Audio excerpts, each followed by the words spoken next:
कक्षा 12 विषय नागरिक शास्त्र, द्वितीय प्रश्न पत्र स्वतंत्र भारत में राजनीति का चौथा अध्याय भारत के विदेश संबंध। इस विषय पर मैं आप लोगों से चर्चा करूंगी। इस अध्याय को पढ़ने से पहले हमने पिछले अध्याय में भारत की आंतरिक चुनौतियों के बारे में चर्चा किया था और अब इस अध्याय में हम भारत की आंतरिक परिस्थितियों के साथ साथ बाह्य परिस्थितियों के रिश्ते के बारे में चर्चा करेंगे, जिसमें मुख्य रूप से पहला बिंदु है कि भारत के विदेश संबंधों ने किन अंतर्राष्ट्रीय परिस्थितियों में आकार ग्रहण किया। दूसरा बिंदु है कि भारत की विदेश नीति किन सिद्धांतों पर आधारित है।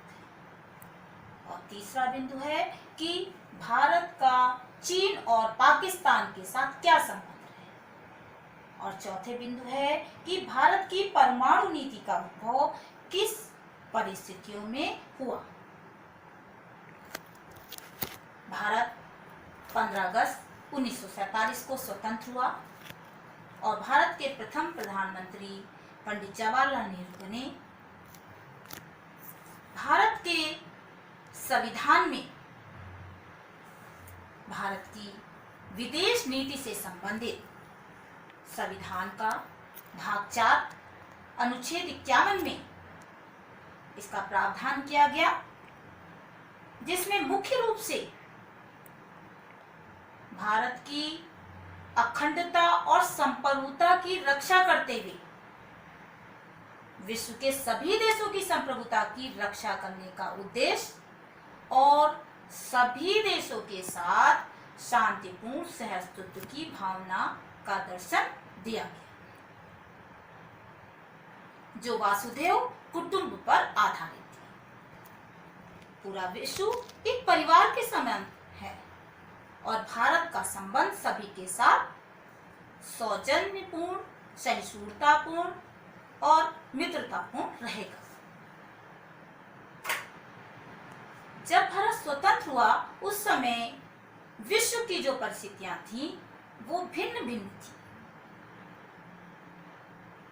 द्वितीय विश्व युद्ध जो 1939 से 1945 तक चला था वो समाप्त हुआ था और जो विश्व के प्रभावशाली सामाजिक, आर्थिक, राजनीतिक रूप से जो देश थे, जो धुरी राष्ट्र के देश थे, उन्होंने मिलकर के संयुक्त राष्ट्र संघ की स्थापना 24 अक्टूबर 1945 में कर ली थी,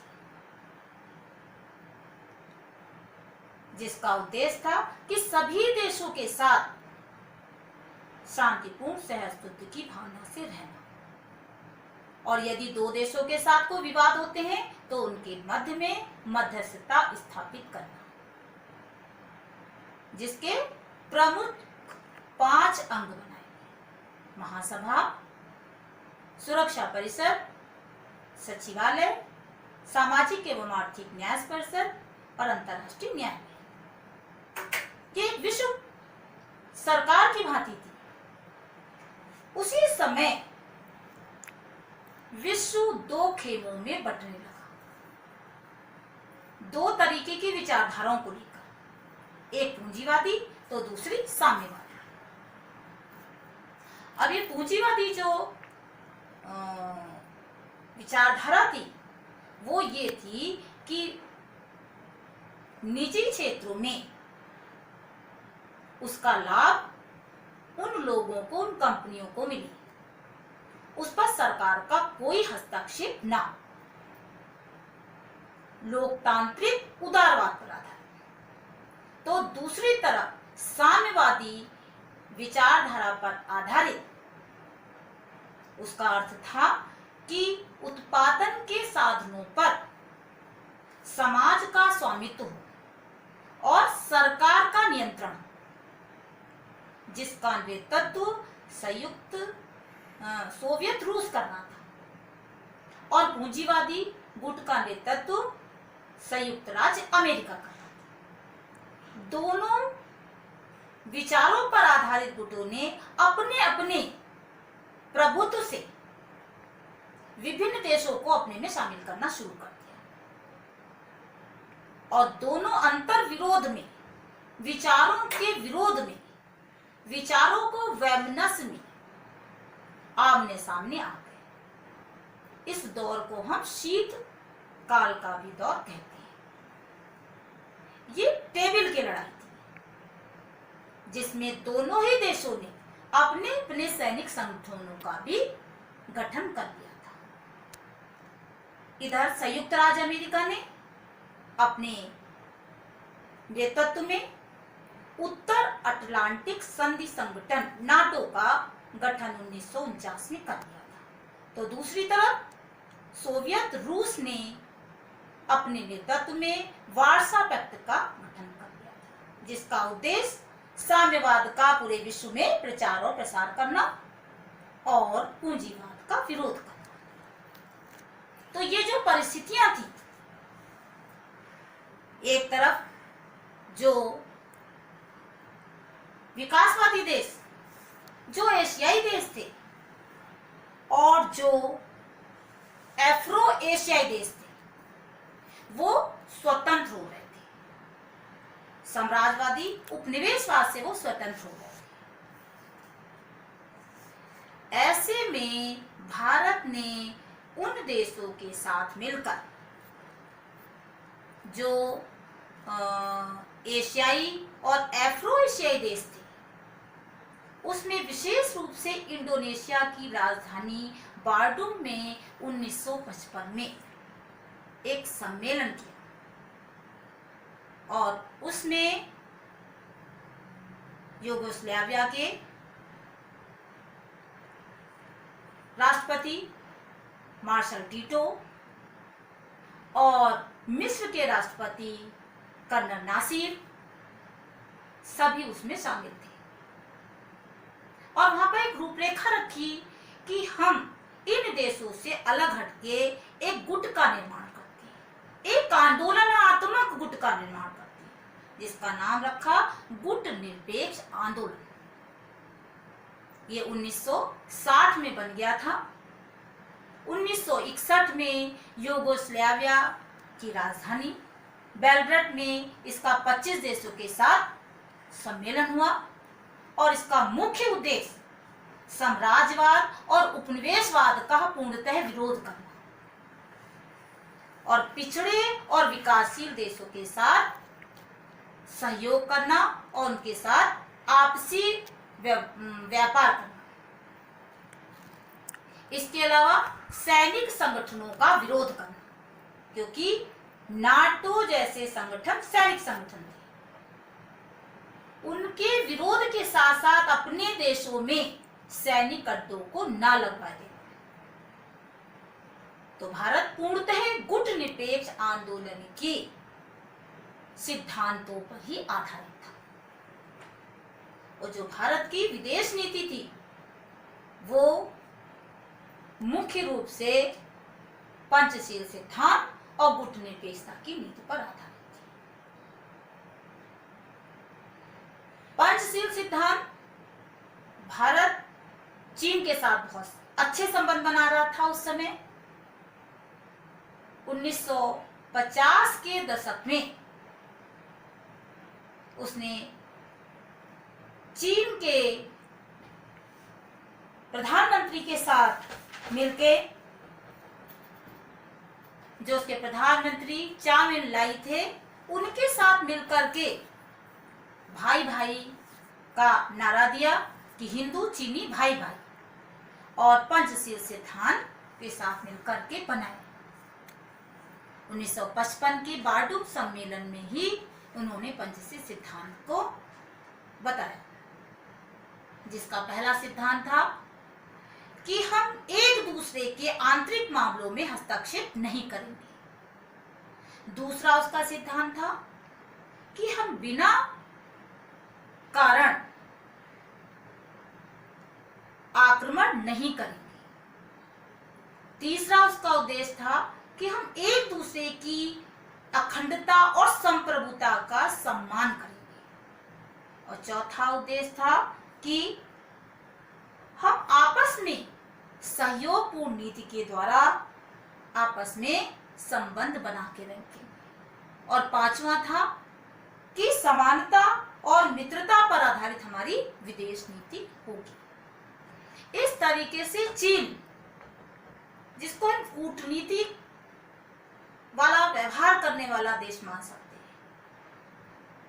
उस समय जो हमारे उप प्रधानमंत्री थे, उन्होंने प्रधानमंत्री को ये सलाह दी कि ये देश धोखेबाज वाला देश है, आगे चल के ये हमारे साथ विश्वासघात करेगा और हमारे साथ युद्ध कर सकता है।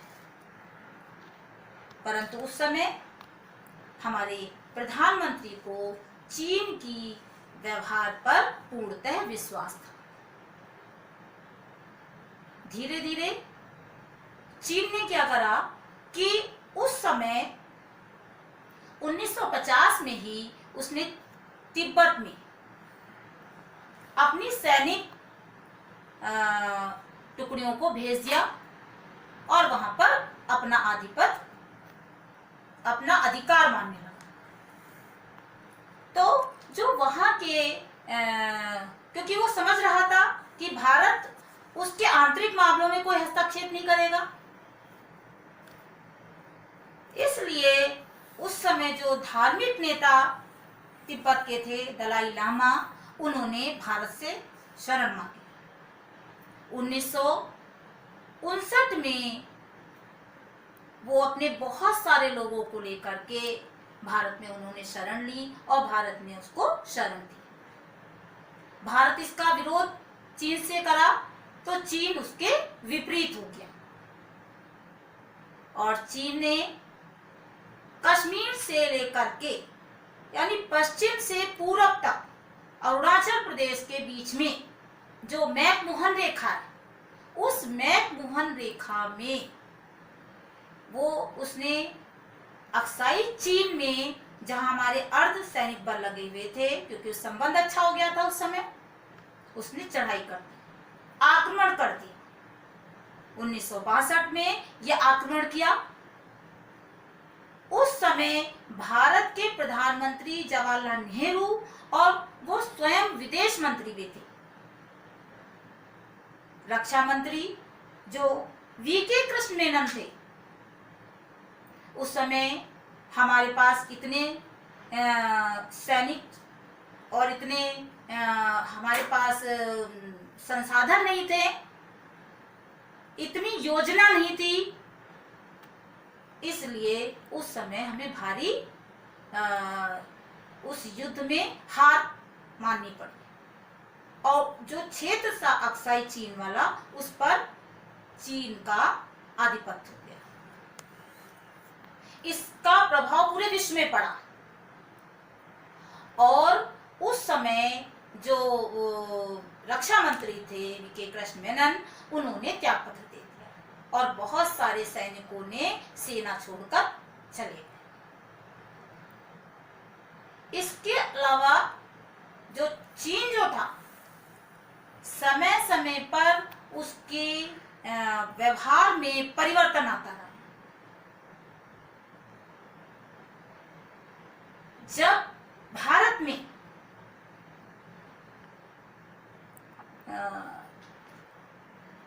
1989 में जब राजीव गांधी की सरकार हुई, उस समय कुछ थोड़ा सा बदलाव आया कि चीन और भारत के कुछ संबंध अच्छे हुए और 1994 में जब नई अंतर्राष्ट्रीय आर्थिक नीति का निर्माण किया गया था, वर्ल्ड विश्व व्यापार संगठन के माध्यम से, जिसमें बहुराष्ट्रीय कंपनियों का एक दूसरे देशों में व्यापार शुरू हो गया था, उस समय चीन के साथ हमारे संबंध कुछ हद तक ठीक हो गए थे। लेकिन समय समय पर उसने 1975 में भी इधर से अरुणाचल प्रदेश की तरफ से जो सड़क बनाई हुई है वहां से भी घुसपैठ किया था, और उस समय पे भी हमारे सैनिकों को आक्रमण करके बहुत सारे सैनिक हमारे उसमें शहीद हो गए थे। तो ये समय समय पर जब इसको मौका मिलता है तभी ये भारत पे दूसरी तरीके से अपना व्यवहार दिखाने का प्रयत्न करता है। अगर इसको अभी आगे बढ़ते आप आ जाइए तो आज के समय में भी इसने जो इसकी मैकमोहन रेखा है पूरी, उस मैकमोहन रेखा में ही एक तरफ तो उसने नेपाल की सरकार को अपने सामर्थ्य में ले लिया। अभी तक तो वो पाकिस्तान को अपने समर्थन में ले रहा था, समर्थन में, और उसको हर तरीके से सैन्य सहायता, आर्थिक सहायता दे रहा था जिससे कि वो भारत के विरोध में खड़ा रहे। अब इसने किसको शुरू करा है? नेपाल को भी इसने एक तरीके से उसको अपने व्यवहार से उसे इस तरीके से बरगलाया है कि वो भारत के विरुद्ध खड़ा हो सके। और दूसरी तरफ उसने एक तरफ कह रहा है कि मैं सैन्य युद्ध आक्रमण नहीं करूंगा, विचार से, बातों से ही हमारा आपस में सहयोग हो जाएगा, लेकिन दूसरी तरफ उसने अभी हाल में ही उसने जो गलवान जगह है जो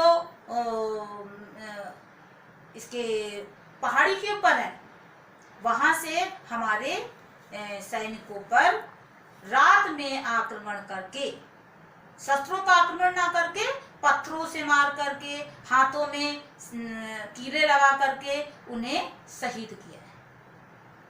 यद्यपि भारत ने उसका मुंह तोड़ जवाब दिया है, उन्हें मारा भी है।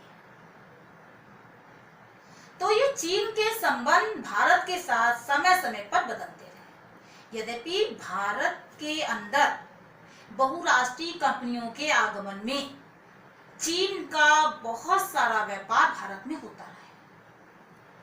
सारे इलेक्ट्रॉनिक सामान भारत में चीन से आने लगे हैं। सारी क्षेत्रों में, यहाँ तक कि खाने पीने के सामान में भी, चाहे चाउमीन ले लीजिए, चाहे बर्गर ले लीजिए, इस तरीके का सामान भी भारत में आने लगा। जब तक कि चीन का पूर्णतः हम विरोध नहीं करेंगे, आर्थिक प्रतिबंध नहीं लगाए जाएंगे, तब तक ये चाइना अपने संबंधों के, अपने व्यवहार के, कूटनीतिक व्यवहार के माध्यम से सब पर दबाव डालता है। अब पाकिस्तान और भारत के संबंधों के बारे में चर्चा करें। जिस समय पाकिस्तान बना वो भारत का ही अभिन्न अंग था।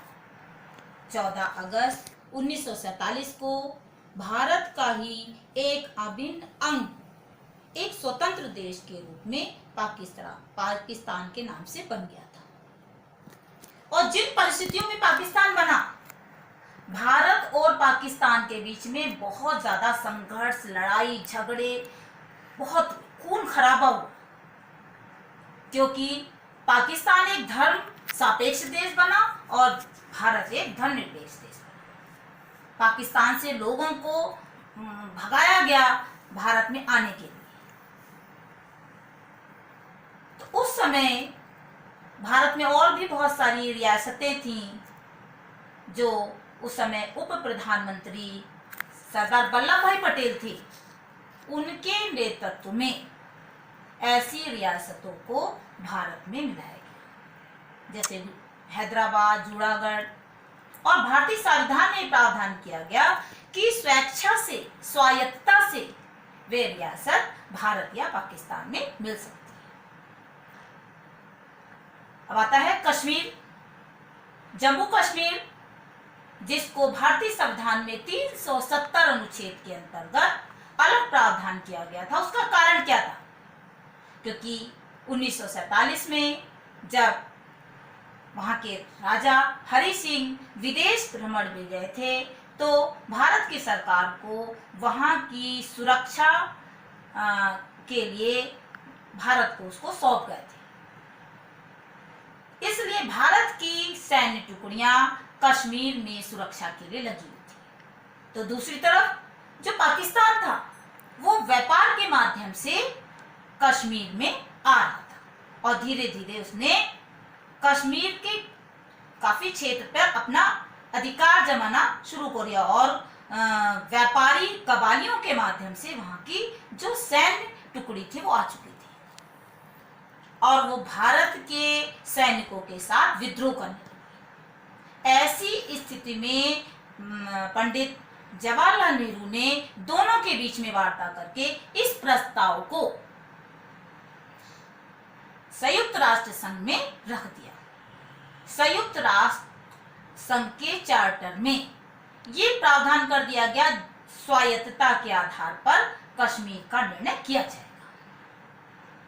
दूसरी तरफ भारत ने अपने संविधान में इसकी अलग व्यवस्था करके इसकी शासन व्यवस्था कर दी और जो पाकिस्तान का क्षेत्र, पाकिस्तान जो कश्मीर के क्षेत्र को उसने अपने में मिलाने की कोशिश की थी वो अधिकृत कश्मीर हो गया।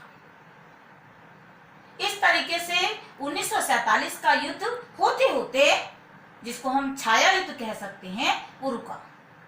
लेकिन भारत और पाकिस्तान के संबंध सदैव संघर्षपूर्ण, तनावपूर्ण और कटुतापूर्ण रहे। दूसरी तरफ जब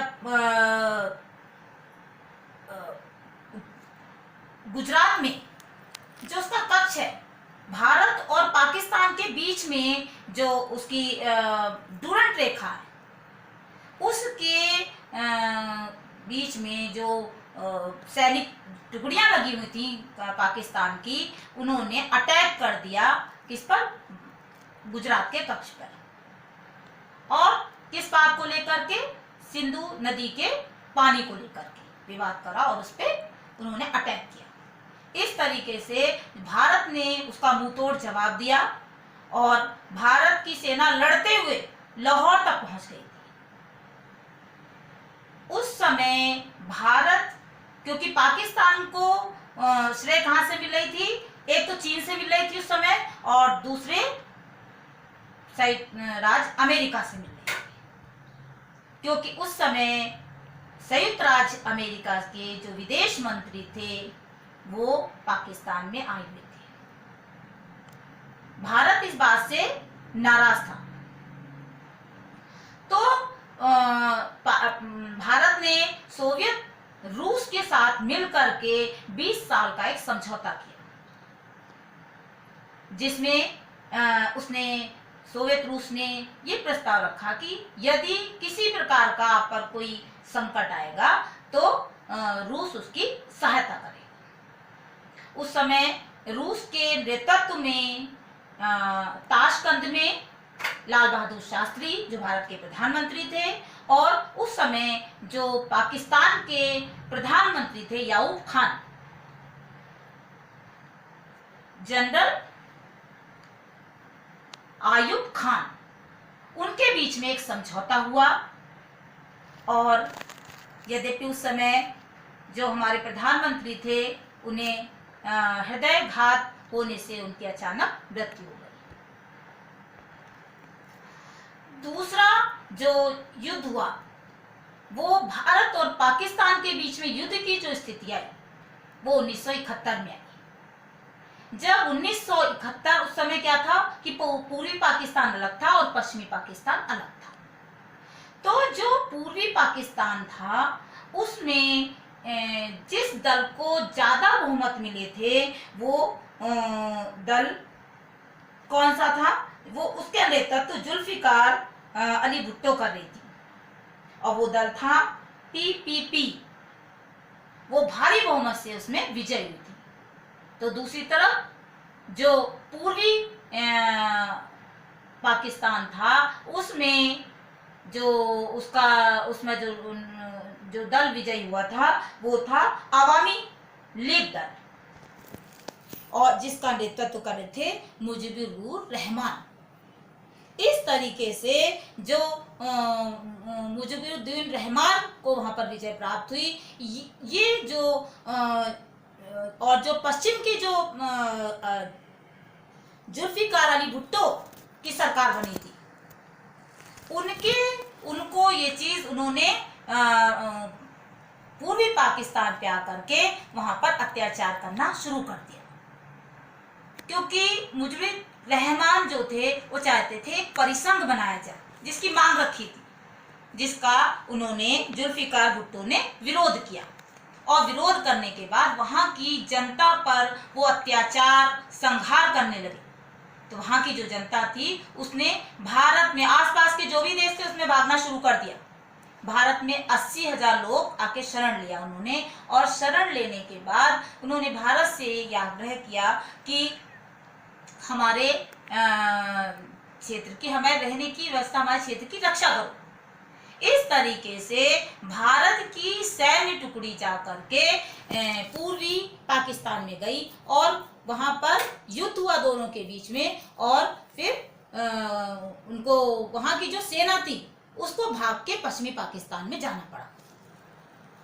तो ये घंघोर युद्ध जो 1971 में हुआ, उसके बाद जो भारत की प्रधानमंत्री इंदिरा गांधी जी थी, वो उनके बीच में और जुल्फिकार अली भुट्टो के बीच में एक शिमला में समझौता रखा गया, और इसमें इसके बारे में कोई चर्चा नहीं की गई। उन्हें उसको बांग्लादेश के रूप में स्वतंत्र देश बना दिया गया। इस तरह से बांग्लादेश जो पूर्वी पाकिस्तान था वो बांग्लादेश के रूप में बन गया और पाकिस्तान अलग हो गया। पाकिस्तान का जो व्यवहार और जो उसको रवैया था वो कभी भी भारत के साथ मित्रतापूर्ण नहीं रहा। यद्यपि जब 1998 में भारत के प्रधानमंत्री अटल बिहारी वाजपेयी जी बने तो उन्होंने भारत और पाकिस्तान के बीच में मित्रता करने के लिए लाहौर से, यानी भारत में दिल्ली से लाहौर तक बस यात्रा शुरू करी थी। उस बस यात्रा करने से का प्रमुख कारण ये था कि जिससे आपस में मित्रता बनी रहे। लेकिन फिर भी 1999 में कारगिल युद्ध हुआ, जो 4 चोटियां थीं, उस पर आतंकवादी पाकिस्तानी गुटों ने कब्जा कर रखा था, और कब्जा करके वहां से जो भारत के जो सैनिक थे वो 3 महीने तक उनको हटाने के लिए बराबर युद्ध करते रहे, और उसमें भारत को भारी सफलता मिली। तो जब भी समय रहता है पाकिस्तान भारत पर अटैक करता रहता है। भारत के साथ पाकिस्तान के संबंध अच्छे नहीं है। अगर वर्तमान में कहें तो 2019 में भी पाकिस्तान बराबर कई बार पुलवामा में उसने जिस तरीके से भारत में अटैक करा, इस तरीके से भारत की जो भारत के साथ उसके संबंध सही नहीं रहे, और भारत ने पाकिस्तान के साथ उसके आर्थिक प्रतिबंध लगा दिए। तो अब मैं आपको बताती हूँ कि कैसे परमाणु परीक्षण भारत के लिए जरूरी था। उसने परमाणु परीक्षण सबसे पहला परमाणु परीक्षण मई 1974 में किया था अपनी देश की सुरक्षा के लिए। 1968 पे उसने परमाणु अप्रसार संधि के लिए दबाव डाला जा रहा था, परंतु उसने नहीं किया। दोबारा उसने परमाणु परीक्षण मई 1998 में किया, वो भी अपनी सुरक्षा की दृष्टि से किया। उस समय परमाणु अप्रसार संधि के लिए विदेशियों ने, इस संगठन ने भारत पर दबाव डाला, तब भी भारत ने उस पर हस्ताक्षर की स्वीकृति नहीं दी, और ये बात करी कि भारत जो है उसके लिए क्या जरूरी है कि उसकी अपनी सुरक्षा के लिए उन्हें ये निशस्त्रीकरण अपनाते हुए इन शस्त्रों का निर्माण किया है।